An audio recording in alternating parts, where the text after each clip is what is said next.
Quality, comfort, and grip at an affordable price. Whether it's our standard, pro, or elite socks, there's an option for everyone. Try a pair for yourself now at puregripsocks.com.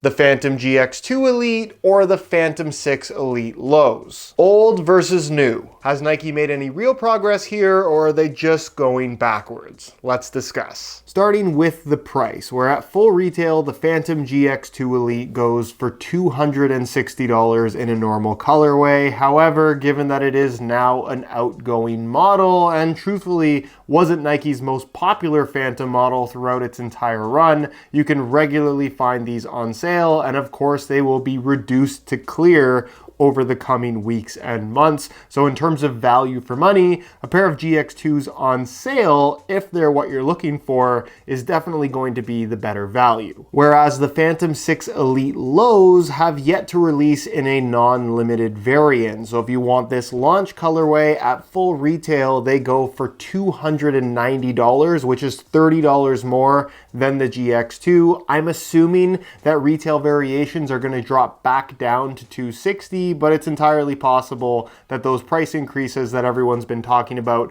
might actually happen this time around. So if the retail ends up being $270, I honestly wouldn't be surprised. No matter what, whenever you're talking about new versus old, the new ones are just going to be more expensive. However, if you are interested in either of these two football boots, you can pick them up below their normal retail prices by way of some exclusive SR4U coupon codes via the links down below. While the low-cut variants are typically the most popular and also less expensive, they're not your only options in these two Phantom lineups. Where if you're more of a mid-cut boot type of person, the Phantom Luna 2 Elite is of course the mid-cut variant of the GX2, where the only real difference is that extra Flyknit material wrapping around the lower part of your ankle, which is also an extra $25, but really offers no difference in terms of fit, feel, or performance characteristics. So if you don't need the mid-cut collar, you're probably better off saving the money. But if you really like it, the Luna 2 is basically, again, the same boot with a collar. Where the new model is also available with a collar in the form of the Phantom 6 Elite High. However, it offers a few extra differences compared to the lows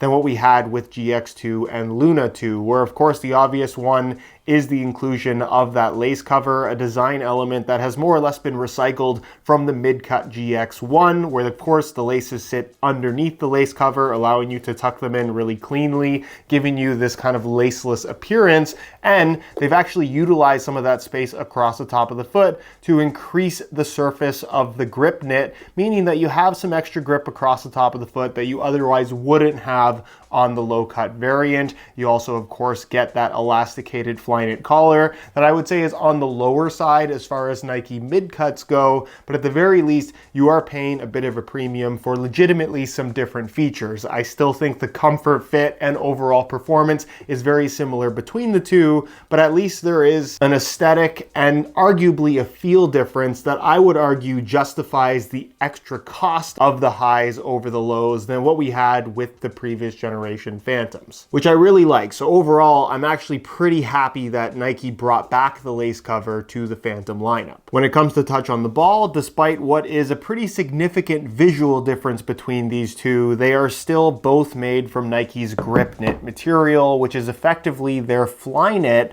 but the yarn itself has a grippy texture to it, meaning that the end result is a surface texture to the upper that's almost like a soft silicone that on the ball provides quite a bit of additional grip. In the case of the GX2, you're gonna have what is basically a ridge design in the form of this target here in the sweet spot that kind of ripples onto either side, giving these kind of curved ridges across the entire foot that in all honesty, you don't really feel. What you do feel, however, is that grip knit texture that just allows you to control spin and generally just grip the ball more so than just about any other football boot on the market without the need for additional elements on the surface, meaning that they still feel like soft pliable, flexible, sock-like Flyknit boots that we've come to expect from Nike, but usually you'd have to strap on rubber pieces on the surface that create bulk and take away from ball feel to give you that additional grip.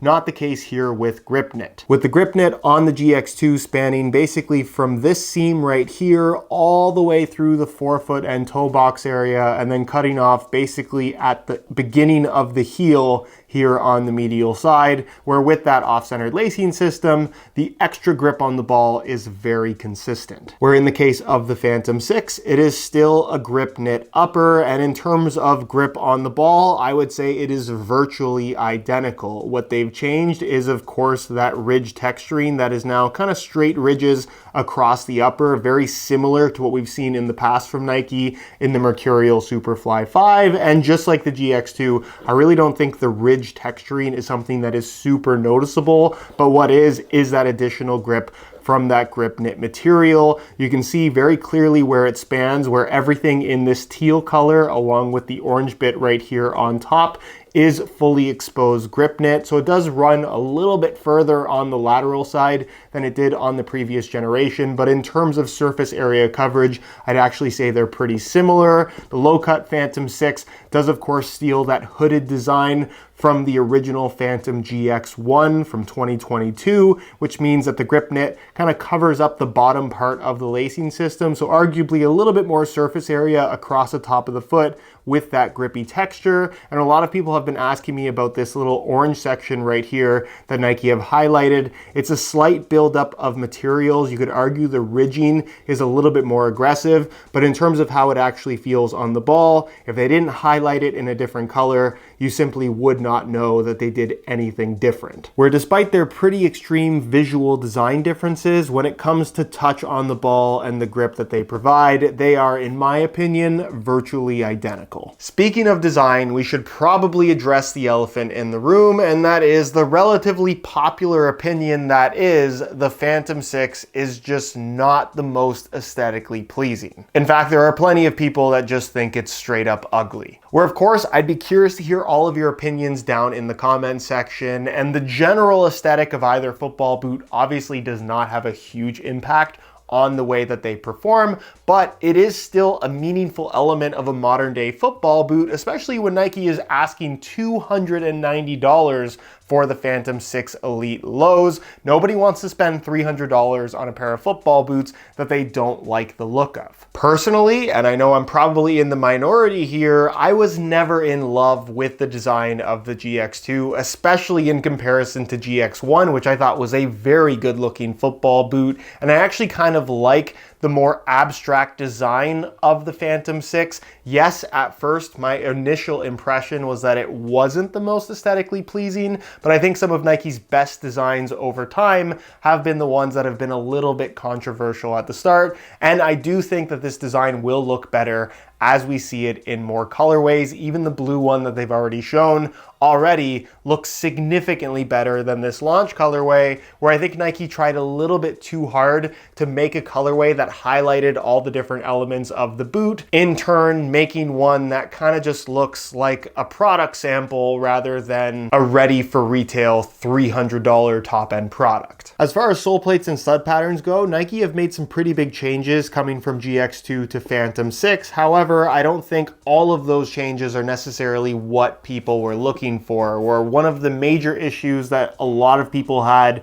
with the GX2 and Luna 2 is that it recycled the sole plate and stud pattern from the original Phantom Luna, which was not an overly well-received pair of football boots, in that the sole plate kind of flexes a little bit in a weird spot, more towards the base of the midfoot rather than the forefoot, which isn't necessarily a bad thing. It just feels maybe a little bit more awkwardly stiff than I think a lot of people expect from Nike, who have always done really good sole plates, although again, I don't necessarily think it feels bad. And then you have an FG stud pattern that of course was focused around this Cyclone 360 setup that is supposed to allow for easier rotational movements. But of course, as we all know, when you put a bunch of blades on a stud pattern, it clings to just about any surface, especially if you're using these on artificial grass, which you should not be doing with any FG stud pattern. However, the end result is a stud pattern that doesn't really perform as advertised, and for the most part just feels like another variant of the Mercurial series in that it's blades all over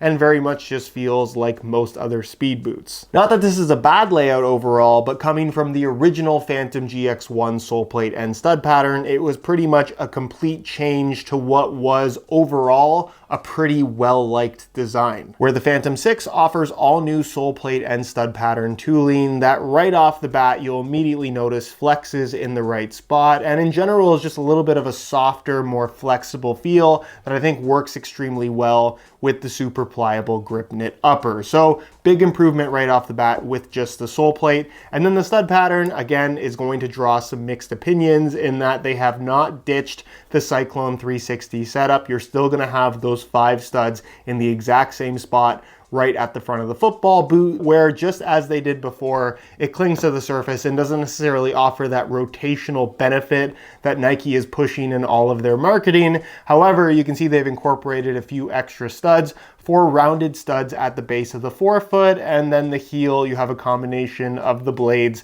as well as the conical studs, which in general does offer a little bit more of that kind of hybrid feel that the GX1 had on offer, but with arguably a little bit more of an aggressive twist, given that you do have those 5 blades so close to the tip of the toe. Where if you're comparing the 2 stud patterns, the Phantom 6 is a little bit less aggressive than what you have on the GX2, but I honestly think that's what a lot of people were actually looking for. If you really do hate that Cyclone 360 setup though, they offer both of these football boots in an AG Pro variation that gives you a different sole plate and a different stud pattern that is much more traditional, can be used on natural grass, and certainly if you regularly play on artificial grass surfaces, those AG Pro variants would be significantly better options than both of these in FG. As far as comparing these two directly though, despite their similarities, I think the Phantom 6 is a huge improvement. And then there's the weight, where despite their design differences, all the materials are more or less exactly the same, so I wouldn't expect there to be any major differences,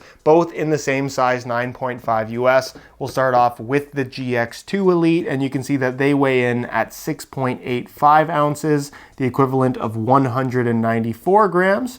Change the scale back to ounces, and we'll throw on the Phantom 6 Elite Lows, and you can see that they weigh in at 6.8 ounces, the equivalent of 193 grams, effectively 1 gram less than the GX2, where if you recently saw a video where I went in depth in reviewing the new Phantom 6, these actually weighed in exactly the opposite. However, there is minor variation in the manufacturing, even between the left and right football boot, meaning that, long story short, whether it's the old one or the new one, they're pretty much exactly the same weight and both pretty light for what they are. When it comes to the fit and feel on feet, despite how different they look, they do share a lot in common in that the grip knit upper on the GX2 feels a lot like the grip knit upper on the Phantom 6. Not much has changed there. It's lined the exact same way. From a structure standpoint, it's about the same. And of course, the grip on the surface, like we talked about earlier, is also virtually identical. What has changed from GX2 to Phantom 6 though, is the way that they've shaped the upper, where they've added some extra width, volume, and roundness to the forefoot and toe box area when compared to the GX2, which, just like the GX1, Luna 1, and Luna 2, have a little bit more of that kind of narrower, pointed shape to the toe box that personally I was never a big fan of. So simply from a shaping perspective, I think the changes they've made are hugely positive on the Phantom 6, and because of those shape changes for my feet personally, I just find the new model significantly more comfortable than the old. Beyond the change in shape, you're gonna find that both of these have that kind of softer heel construction where the structure is actually on the lower section and then the back of the heel is able to kind of flex and move very freely, which makes for little to no break-in time at the back of the boot. Heel lockdown is really solid on both. They both have that off-center lacing system that runs nice and deep.